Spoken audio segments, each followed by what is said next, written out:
자, 지금 이 시간부터는 박인복 여주대 교수도 함께합니다. 어서 오세요. 네, 4.15 총선 후보 등록을 마무리하는 이 시점에 총선판에 이른바 올드보이들이 속속 돌아오고 있습니다. 특히 미래통합당의 총괄선거대책위원장 김종인 전 더불어민주당 비대위 대표가 맡기로 지금 화제가 되고 있습니다. 어제 황교안 대표와 만났던 모습 먼저 준비해봤습니다. 당에 올 때 오셔서 협력해 주실 것을 내 나름대로 이제 판단하는 기준이기 때문에 선거를 어떻게 치러야 할 것인가 하는 것은 그동안 나름대로 생각한 것도 있고 오기 때문에.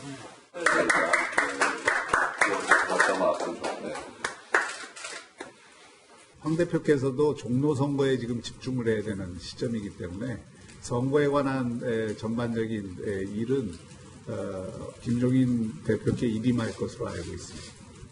네, 김종인 전 대표 총괄선거대책위원장을 맡았는데 김태현 변호사님, 이 여러 지금 평가가 엇갈리는데 이 사람 굉장히 흥미로운 인물이잖아요. 최근에 박근혜 전 대통령을 도왔다가 문재인 대통령을 도왔다가 미래통합당으로 또 다시 왔어요. 이번 총선에 어떤 영향을 미칠까요? 그래도 자유한국당의 죄송합니다. 미래통합당에 마이너스보다는 플러스가 많다고 봐요. 네네. 차이는 어느 정도일지는 평가만 좀 다르겠죠. 왜냐하면 말씀하신 대로 진영을 오가면서 두 번의 총선과 한 번의 대선에 승리를 이끈 사람입니다. 네. 그러니 그 관록과 경험은 무시할 수 없다는 장점이 있고 네네. 단점은 뭐냐면 조금 많이 썼던 카드라는 거죠. 새로운 카드가 아니라는 거죠. 그렇죠. 예. 2012년에 박근혜 당시 후보하고 같이 있었던 그때 신선함, 그 다음에 진영을 넘어와서 2016년 민주당에서 했던 그 신선함, 그때와는 사실 좀 신선함은 떨어진 건 맞아요. 네. 다만 아까도 말씀드렸듯이 이미 총선과 대선을 두 번에서 세 번, 그것도 진영을 넘나들면서 승리를 이끌어봤던, 네. 굳이 스포츠로 비교하면 월드컵 우승 3번 한 감독이거든요. 예. 그러니 가치는 있는 거고, 또 하나 지금 미래통합당의 선대위 멤버들을 보면 네.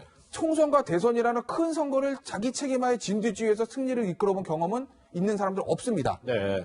단언도 하건데. 예. 그렇기 때문에 경험 있는 김종인 선대위원장이 와서 선거를 이끌면 그래도 지금에 있는 멤버들보다는 조금 더 플러스가 있을 거다라고 저는 봅니다. 그렇군요. 네, 박인복 교수님이 김종인 전 대표가 아까 총선 3주 남겨두고서 이제 미래통합당에 합류를 한 건데 더 큰 그림이 있는 거 아니냐 이런 분석도 있는 것 같습니다. 이분이 이제 그 1%의 가능성도 없다라고 네. 했을 때 정치권에서는 거꾸로 뒤집어 봐야 된다. 네. 90%, 99% 가능성이 있다는 얘기로 들린다는 얘기들도 회자됐었습니다. 네. 근데 이분이 이제 아까 말씀하셨던 우승팀만 골라가는 지니맨이라는 별명까지 있는데요. 네네. 과연 본인이 가서 우승을 이끈 건지 아니면 우승팀을 알고 가는 건지는 모르겠습니다만은 황교안 대표 입장에서는 그동안 공천 과정에서 여러 혼란이 있었지 않습니까? 리더십 상처가 있었던 상황에서 어쨌든 중도층이 필요했을 것이고 그런 차원에서 김종인 대표를 데려간 것은 어찌 보면은 좀 전략적으로 어찌 보면 유리한 측면이 가져올 수 있겠다는 해석은 합니다만 예. 이분이 이제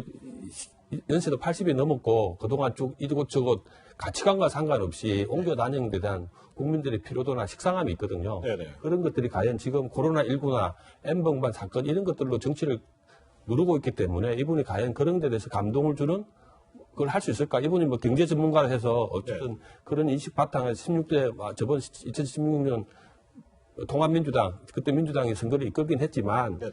지금 이런 상황에서 과연 이분이 감동을 줄 수 있는 메시지를 가지고 중도층을 설득해낼 것인가? 그것은 약간 의문이 듭니다. 그렇군요.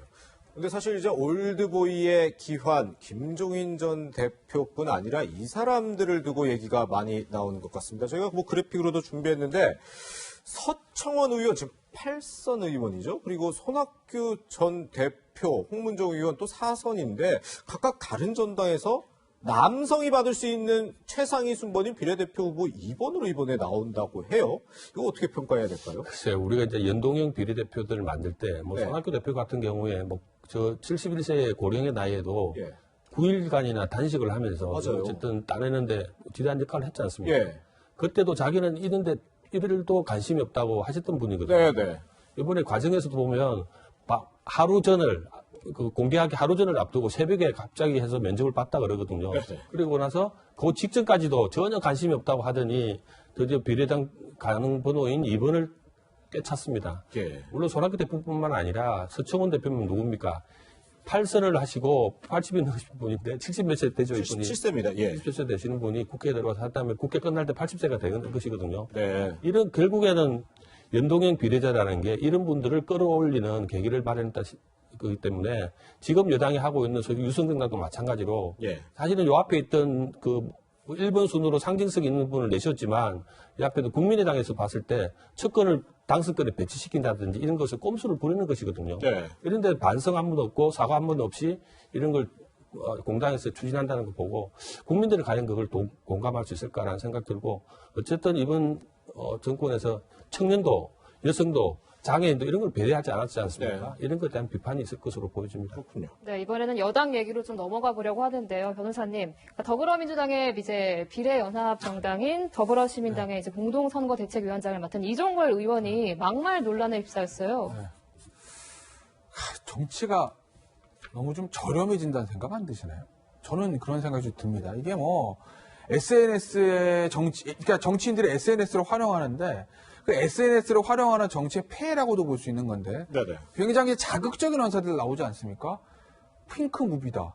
뭐 지금 아마 뭐 N번방 사건에 이게 편승하려는 것 같아요. 예. 미래통합당 색깔이 핑크색이니까 우리 뭐 핑크 무비란 표현도 쓰잖아요. 그렇기 때문에 N번방 사건과 엮어서 뭐 미래통합당이 뭐 성에 어쩌고저쩌고 이렇게 얘기를 하시는데 네. 그래서 모르겠습니다. 이종걸 의원 임기 얼마 남지 않았죠. 이번에 공천을 못 받았으니까. 네네. 그 경선 이후에 떨어졌죠. 본인의 정치적 미래가 어떻게 될지 모르겠으나 4선인가요? 5선인가? 아마 5선 의원 정도로 알고 있습니다. 예, 예. 5선 의원, 그다음에 굉장히 독립운동가 명문가 출신 아니겠습니까? 네. 명문가 출신의 여당 중진 5선 의원의 입에서 나올 말은 물론 뭐 글이지만 글은 아니라고 봅니다. 이런 것들이 자꾸 반복이 되면 아마 저처럼 정치가 너무 저렴해지고 수준이 낮아진다라고 느끼는 유권자들은 수는 계속 늘어날 거다라는 좀 생각이 듭니다. 네. 그러니까 옛날에 이제 뭐 빨간색을 보면 이런 걸로 무슨 색깔론을 펼친다 이런 얘기도 많이 나왔는데 뭐 신색깔론이 아닌가 싶은데 저희가 그래서 이 분홍색을 둘러싼 이종걸 의원의 발언에 대한 반응을 좀 저희가 준비를 해봤는데 보면 이제 여러 분홍색이 있는데 저것만 봐도 그럼 저런 반응을 보일 거냐 이런 얘기까지 나오는데 선거대책위원장이란 말이죠. 우리가 이제 세계적으로 유명한 그 핑크 리본 캠페인이 있습니다. 아, 예, 예. 이거는 이제 그 유마감 한우들을 갖다가 보호하고 네네. 우리나라에서도 그걸 기금을 모아서 생활이 부족한데 유방암이 있는 분 치료비로 쓰기도 하고 예. 오늘은 세계적인 어떤 그 이벤트에 상징성이 있는 것이거든요. 네. 우리가 NBA 대회를 할 때 어느 날 갑자기 NBA 올드스타들이 전부 다 분홍색 나이키 운동화를 신고 뛴 적이 있거든요. 아, 예, 예. 유방암 퇴치를 위한 어떤 그 공동 캠페인의 하나로 일환을 쓰기 때문에 네. 저는 색으로 이런 정치적인 어떤 함의를 둬서 이렇게 공격하는 것은 옳지도 않을 뿐만 아니라 우리가 알다시피 저기도 나왔지만 우리 지하철 타면 임산부석 있지 않습니까? 예, 예. 다 핑크색입니다. 그렇죠. 어떤 여성의 약자를 보호하자는 이런 상징성이기 때문에 네. 이걸 상대당을 공격하는 소재로 썼다는 것은 사선의 중진어원 치고는 너무 저급하고 이분이 또 요번에 민주당 그 경선에 탈락했지 않습니까? 아, 그렇죠. 예. 근데 탈락했는데 바로 또 유성정당의 당으로 옮긴다는 얘기를 듣고 이분이 과연 정치적인 어떤 자격이 있는가 이런 정치를 계속할 만한 왜냐하면은 쭉 지금까지 막말을 많이 해왔던 분입니다. 네. 이런 분이 똑같은 이런 반성하지 않고 사과한다 이러고 또 다시 이런 막말을 해댄다는 것은 저는 이분이 과연 그 아까도 말씀하시지만 좋은 그 집안의 어떤 좋은 학벌에 또 변호사도 하지 않습니까? 이런 네네. 분들이 이게 이런 발언을 하는 거 보고 아 실망스럽다 이런 걸 감출 수가 없습니다. 네, 뭐 교수님도 지적하셨지만 이 이종걸 의원의 발언이 논란이 된 게 이번이 처음이 아닙니다. 5년 전엔 이렇게 말해서 논란이 됐습니다. 선거 여왕의 진면목을 보여주는 듯 합니다. 그러나 국민이 도입니까? 국민이 바보입니까? 변호사님, 잊을만 하면 막말이 나오는데 이게 표심에도 영향을 미칠 것 같습니다.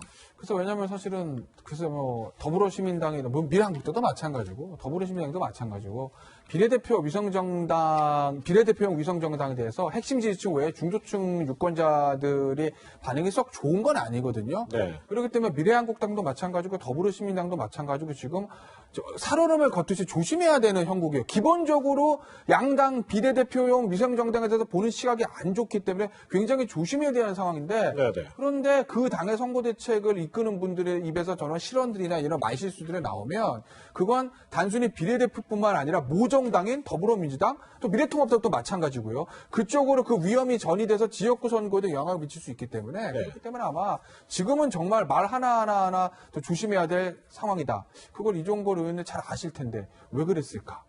라는 궁금증이 드네요. 그렇군요. 네, 정치권에 등장한 올드보이들과 또 이종걸 의원의 막말 논란까지 짚어봤습니다. 김태현 변호사와 여기서 인사드리겠습니다. 고맙습니다.